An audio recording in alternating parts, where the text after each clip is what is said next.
terima kasih. Ahlan wa sahlan untuk Bapak siapa nih ya? Abu Aisyah dan juga Pak Nur Hadi yang sudah bergabung. Kita sama-sama belajar ya. Baik, karena Pak Khalifnya terlempar, saya akan mulaikan saja ya. Terima kasih untuk yang sudah hadir pada kesempatan hari ini. Ada Bapak Dr. Haji Hamzah, SAG MAG, kemudian juga ada Bapak Nur Hadi, Abu Aisyah, pembicara kita pada siang. Ya, terima kasih.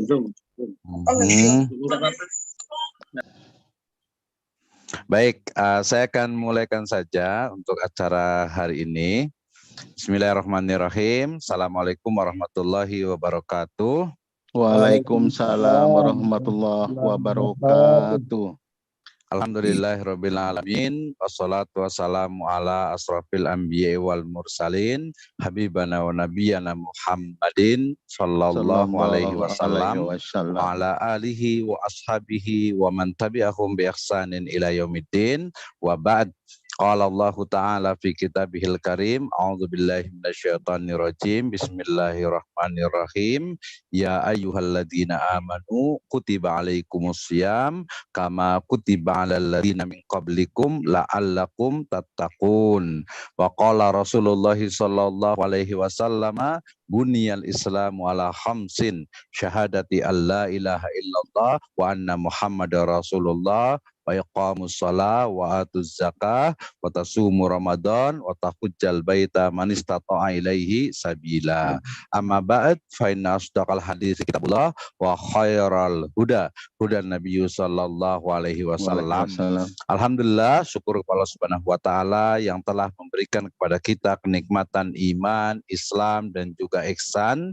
Kemudian salawat dan salam sama-sama kita panjatkan kepada junjungan alam habibana wa nabiyana Muhammadin sallallahu alaihi wasallam, kepada seluruh ahlul baitnya, para sahabatnya serta orang-orang yang senantiasa mengikuti jejak sunnahnya hingga akhir zaman.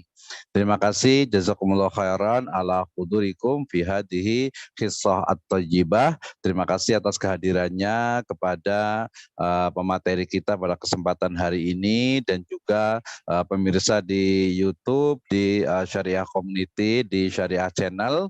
Ya, selamat bergabung di program Kurma ya, untuk kuliah revitalisasi iman dan takwa. Alhamdulillah, pada kesempatan siang hari ini kita sudah memasuki Ramadan yang ke-7 dan insyaallah ta'ala topik atau tema kurma pada siang hari ini atau pada hari ini adalah terkait dengan amalan ringan ya, tetapi kemudian berat di mizan atau di timbangan ya. Tema atau topik yang cukup ringan tetapi insyaallah ta'ala juga akan menjadi amal pahala kita ya, sebagaimana sabda dari Nabi SAW, idza matal insan wa fi riwayatin idza matabna adam in qata'an wa amaluhu illa bi salasatin au illa bi shadaqatil jariyah au ilmu yuntafa'u bi wa waladun saleh yada'u. Jadi apabila telah meninggal anak cucu Adam, apabila meninggal manusia itu ya, kita itu mungkin dalam 50 tahun ke depan sudah meninggal, tapi insya Allah rekaman ini masih ada kalau ada di YouTube-nya. Maka ketika kita meninggal dunia, ketika umat manusia anak Adam itu meninggal dunia, maka terputuslah seluruh amalannya kecuali 3 ya. Pertama ada sedekah jariyah, yang kedua adalah ilmu yang bermanfaat, dan yang ketiga adalah anak soleh yang mendoakan kita ya. Mudah-mudahan pertemuan siang hari ini adalah amal soleh kita, karena kita akan membahas tentang amal soleh tentu saja gitu ya. Jadi amal soleh itu seperti apa sih gitu ya, dan amal soleh yang ringan diamalkan tetapi berat ya, dalam artian itu pahalanya itu besar. Nah, insyaallah pada kesempatan siang hari ini ada 2 pemateri ya.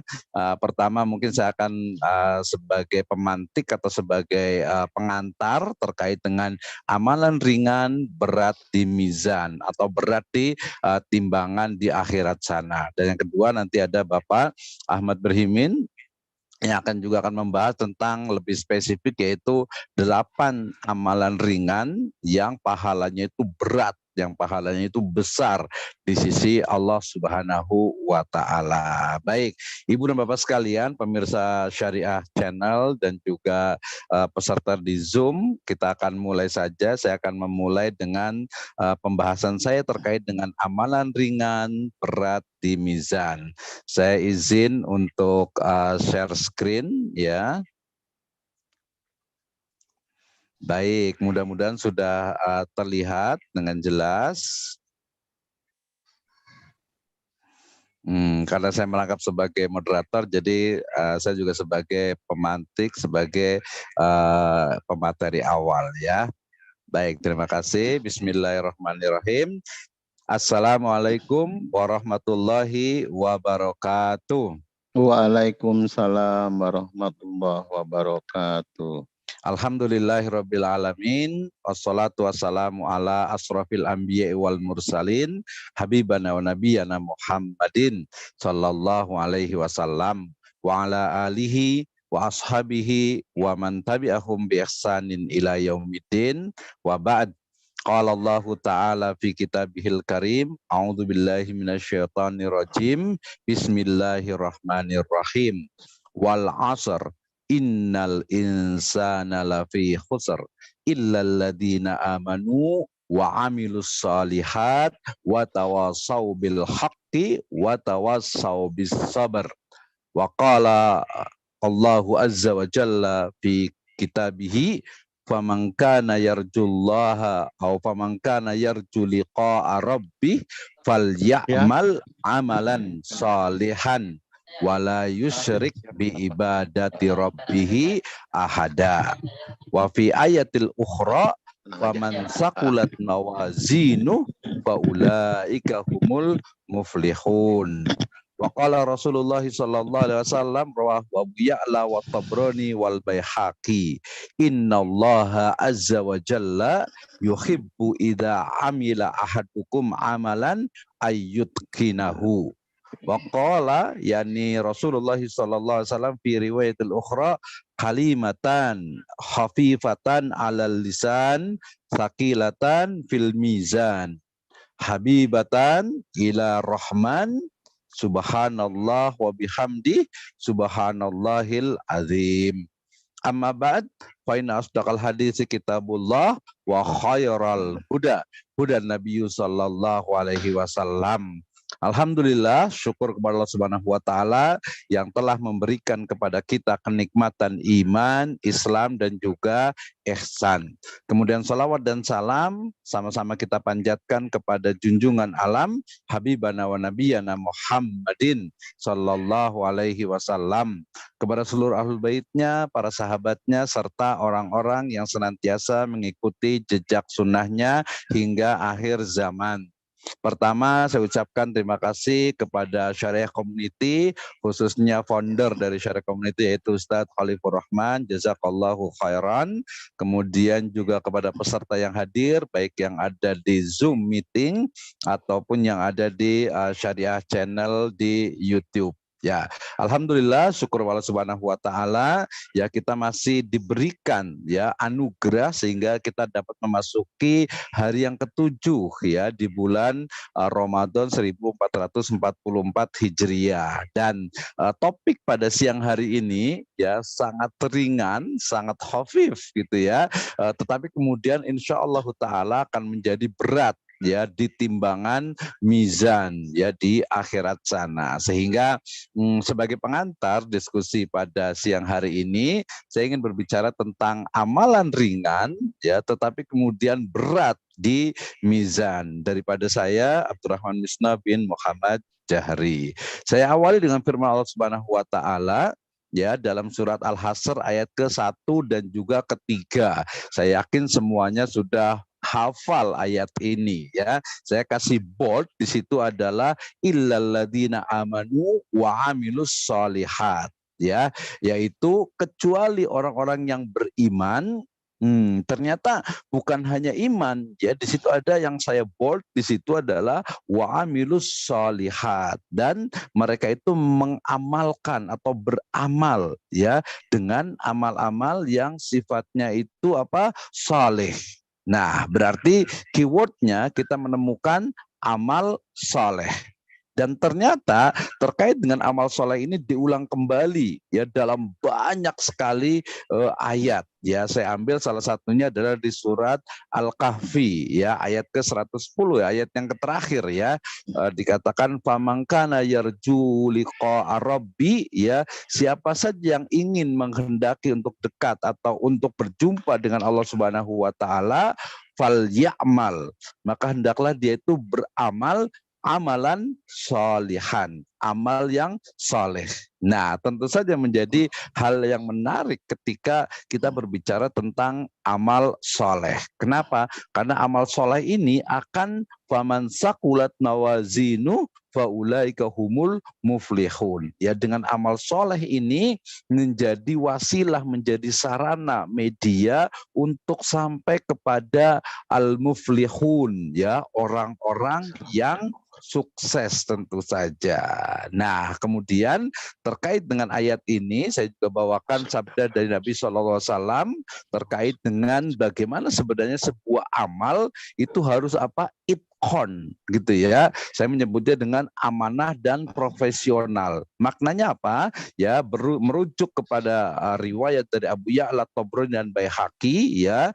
Nanti dalam riwayat yang lain bukan ayyutkinahu tapi ayyuhsinahu ya. Riwayat ini memang dikatakan apa dari sisi kualitasnya dia doif, tapi kemudian dia bisa hasan li ghairihi. Innallaha azza wa jalla, sungguhnya Allah Subhanahu wa taala, Allah azza wa jalla yang maha tinggi, yang maha mulia, yuhibbu, ya, mencintai, idza amila ahadukum, apabila beramal salah seorang di antara kalian, amalan, sebuah amalan, ayut kinahu, ya, agar dilakukan secara itkon, ya, saya menyebutnya dengan tadi amanah dan profesional. Nah, tentu saja amanah dan profesional ini terkait juga dengan amalan yang dilakukan kalau di perusahaan itu sesuai dengan standar operasional prosedur, ya, sesuai dengan SOP-nya.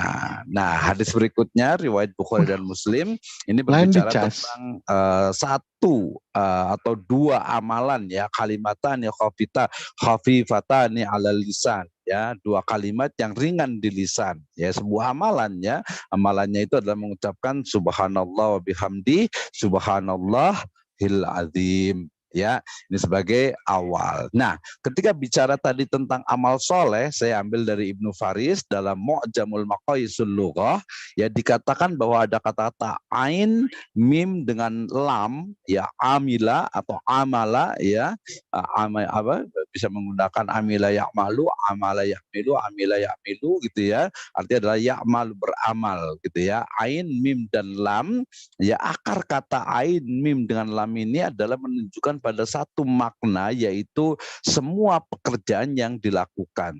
Jadi dia sifatnya, ya, kalau ini berarti kata kerja gitu. Amalun berarti dia juga adalah nakiroh tanpa alif lam, sehingga dia bukan ma'rifah. Jadi segala pekerjaan yang dilakukan, sebuah aktivitas, ya, program dan lain sebagainya.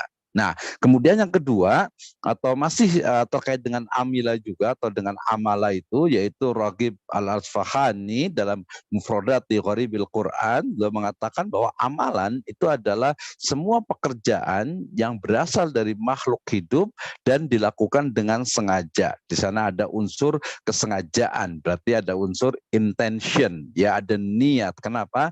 Innamal a'malu bin niat. Nah, ketika amal ini kemudian dikaitkan dengan sod, lam, dengan ha, tadi saya, dengan salih, tentu saja adalah akar kata yang maknanya itu diddul fasad, ya, lawan dari kerusakan.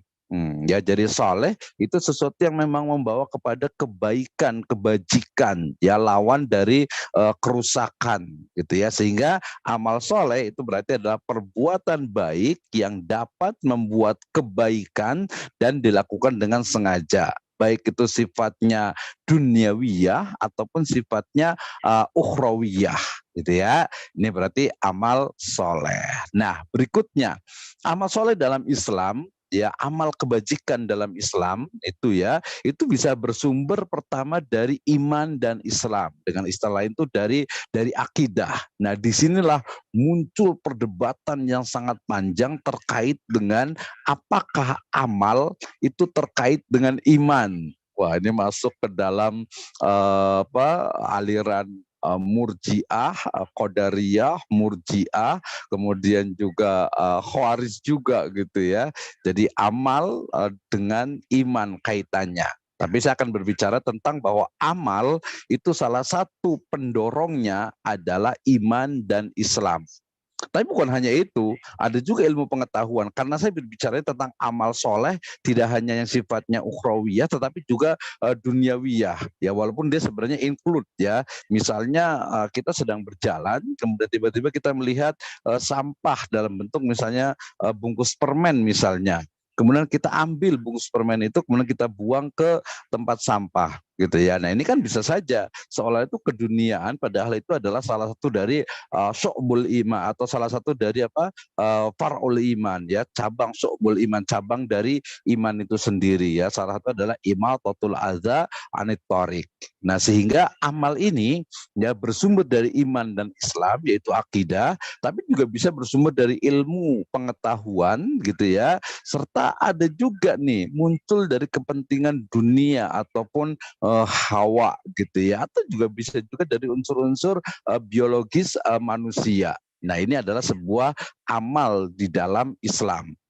Kaitannya, kalau kita boleh melihat bahwa kaitan antara iman, ilmu pengetahuan, kemudian keduniaan dengan amal ini tentu saja sesuatu yang saling terkait gitu ya, sehingga akan lebih kuat ketika amal itu memang ada base-nya adalah iman Islam, akidah, kemudian juga diperkuat oleh ilmu pengetahuan, dan itu juga untuk menyalurkan dari kepentingan dunia yang sifatnya membawa kepada kemaslahatan ya, falah fid dunia wal akhirah. Nah, Ibu dan Bapak sekalian, pemirsa sekalian, berikutnya ini yang paling penting, nanti akan dibahas juga oleh pembicara yang kedua, yaitu tentang syarat diterimanya amal gitu ya. Kita mengenal di sini, saya mulai dari iman Islam. Iyalah, yang namanya iman Islam itu syarat mutlak gitu ya. Ketika menyebutnya syaratnya dua, berarti itu sebenarnya sudah include di sana adalah iman Islam gitu ya. Tapi agak lebih detail,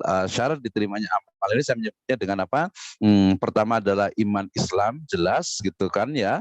Tadi misalnya fama ya'mal misqala dzarratin khairan yarah, fama ya'mal misqala dzarratin syarran yarah ya. Jadi kalau yang seorang yang beramal dengan amalan yang fama ya'mal misqala dzarrah gitu ya, dengan hanya sebiji sawi gitu ya. Jadi mungkin sekarang seperti atom atau mungkin molekul terkecil gitu ya, maka Allah Subhanahu wa taala ya akan membalasnya. Nah, ada iman Islam tentu saja, walladzina amanu walam yalbisu imanahum bizulmin ulaika lahumul amnu wahum muhtadun. Ada iman, ada Islam, ada ikhlas. Ini jelas sekali dikatakan wa ma umiru illa liya'budullaha mukhlisina lahudin ya. Ittiba terkait dengan Al-Ahzab ayat ke-21 ya, dikatakan bahwasanya sungguh ya telah ada pada diri Rasulullah laqad kana fi Rasulillahi uswatun hasanah. Di Al-Hasr ayat ke-7 juga dijelaskan wa ma atakumur rasulu fakhuduhu wa ma nahakum anhu fantahu. Nah, ini perdebatannya juga cukup banyak juga terkait dengan iman Islam, ikhlas dan ittiba yang menjadi syarat untuk diteramai sebuah amal ya, syarat ya, bukan sebuah jaminan gitu. Minimal ada semacam kalau kita ikhlas lillahi azza wa jalla, kemudian juga ittiba, insya Allah amalan kita akan diterima. Nah, ternyata ketika bicara tentang amalan ringan yang berat di mizan, saya membaginya menjadi 3. Yang pertama adalah amalan hati gitu ya. Ini penting sekali ya, kisah bagaimana Abdullah bin Amr bin Al-As yang kemudian menginap di rumah seseorang yang dikatakan oleh Nabi sebagai atarojulun min ahlil jannah gitu ya, seorang laki-laki yang ahlul jannah. Ternyata salah satu dari amalan ya yang dilakukan oleh laki-laki yang disebut Nabi ini sebagai ahlul jannah itu adalah apa? Adalah seorang yang di hatinya itu tidak ada rasa dengki sama sekali kepada orang lain. Ketika seseorang itu akan tidur, tidak ada dalam pikirannya itu dendam, dengki, benci, ingin mungkin menjatuhkan orang lain, itu tidak ada sama sekali, tidak ada hasad ya, tidak ada dengki dalam dirinya. Itu juga masuk ke dalam amalan hati. Zikir lisan ini ternyata yang paling banyak yang disebut dengan dengan amalan yang ringan itu adalah zikir lisan. Ada juga nanti amal dari anggota badan. Ya, kenapa saya pisahkan? Walaupun zikir lisan itu ya amal anggota badan, tapi lebih spesifik amal bil jawarih, selain juga dengan lisan tentu saja. Nah, terkait sebenarnya ada hal menarik yang kita juga bisa bincangkan ya, terkait dengan definisi ringan dengan berat gitu ya. Kalau hadis-hadis yang terkait dengan itu dia sifatnya general tentu saja ya, terkait dengan misalnya tadi kalimatani khafifatani alal lisan sakilatani fil mizan. Ya kan, dua kalimat yang ringan di lisan ini ya betul-betul memang ringan gitu ya. Nah, kemudian saya coba untuk kumpulkan ya terkait dengan amalan lisan. Ya, ini adalah amalan ringan yang kemudian berat di mizan gitu ya, berat di dalam timbangan gitu ya. Jadi mulai dari membaca basmalah di awal setiap aktivitas, ya membaca zikir pagi dan petang, karena di dalam zikir pagi dan petang di situ ada juga ayat kursi ya, kemudian juga ada sayyidul istighfar, kemudian juga tadi ada subhanallah walhamdulillah, subhanallah wal bihamdi subhanallahil azim, kemudian membaca doa setelah azan, kemudian membaca doa setelah wudu ya, membaca Al-Quran sendiri, iqra'ul Quran fa innahu ya'ti yaumal qiyamah syafi'an li ashabi, ya membaca salawat Nabi sallu alaihi wasallimu taslima, ya membaca istighfar, berzikir di masjid, membaca zikir ketika masuk pasar, berzikir ketika terbangun tidur malam, mengucapkan la ilaha illallah. Sementara amal dari anggota badan yang ringan ya tentu saja wudhu dengan kesempurnaannya ya, kemudian sholat berjamaah, kemudian sholat sunnah, baik itu utamanya nanti adalah khairu minad dunya wa man fihinna, yaitu qobliyah subuh, kemudian nanti ada duha, ada tahajud, ada witir, menghadiri sholat Jumat di awal, bersedekah, menjenguk orang sakit, akhlak yang baik ya, mengajak kepada kebaikan. Nah, semuanya itu adalah bagian nanti akan dibahas oleh pembicara setelahnya, tentu setelah ini pembicara kedua tentu saja ya. Karena saya sebagai pengantar saya sampaikan ini dulu, kita akan bisa diskusi banyak terkait dengan amalan yang kemudian itu mudah di lisan, mudah diamalkan, tetapi besar pahalanya di sisi Allah Subhanahu wa taala dan berat timbangannya di dalam mizan. Saya akhiri dengan sebuah riwayat dari Imam Muslim. Nabi sallallahu alaihi wasallam bersabda, "Badirul bil a'mali fitanan kaqita'il lailil muzlimin yusbihur rajulu mu'minan wa yumsi kafiran aw yumsi mu'minan fayusbihu kafiran yabi'u dinahu bi aradim minad dunya." Ya, Nabi SAW bersabda, bersegeralah melakukan amalan soleh. Kalau di dalam Al-Quran dikatakan wasari'u ila maghfiratim mir rabbikum wa jannatin arduhas samawati wal ard wa iddat lil muttaqin. Ini juga sama, bersegeralah. Kalau di dalam ayat Quran menggunakan kata-kata wasari'u, ya di dalam hadis ini menggunakan kata badiru bil a'mal, ya segeralah melakukan amal soleh sebelum datang fitnah atau musibah, ya seperti potongan malam yang gelap, di mana seseorang itu ketika pagi dalam keadaan iman, kemudian sorenya dalam keadaan kafir. Ada juga sorenya itu beriman, tapi kemudian paginya itu kafir. Ya, mereka itu siapa? Yang menjual yabi udinahu bi arodi minad dunya.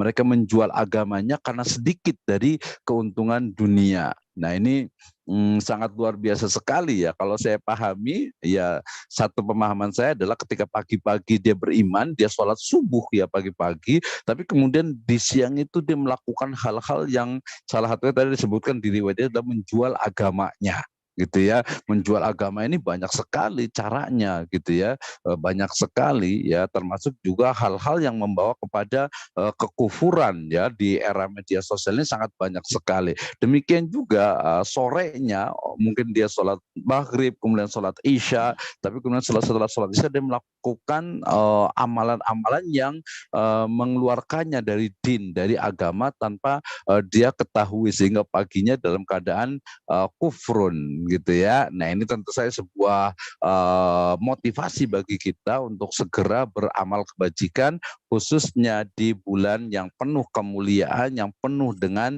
keberkahan ini. Demikian dari saya, wallahu a'lam bishawab. In wajadtum sawaban fahuwa minallahi azza wa jalla, in wajadtum khata'an fahuwa minni wa minasyaitan, walhamdulillahi rabbil alamin. Saya kembalikan ke Masya moderator Allah. Ustadz Khalifur Rahman.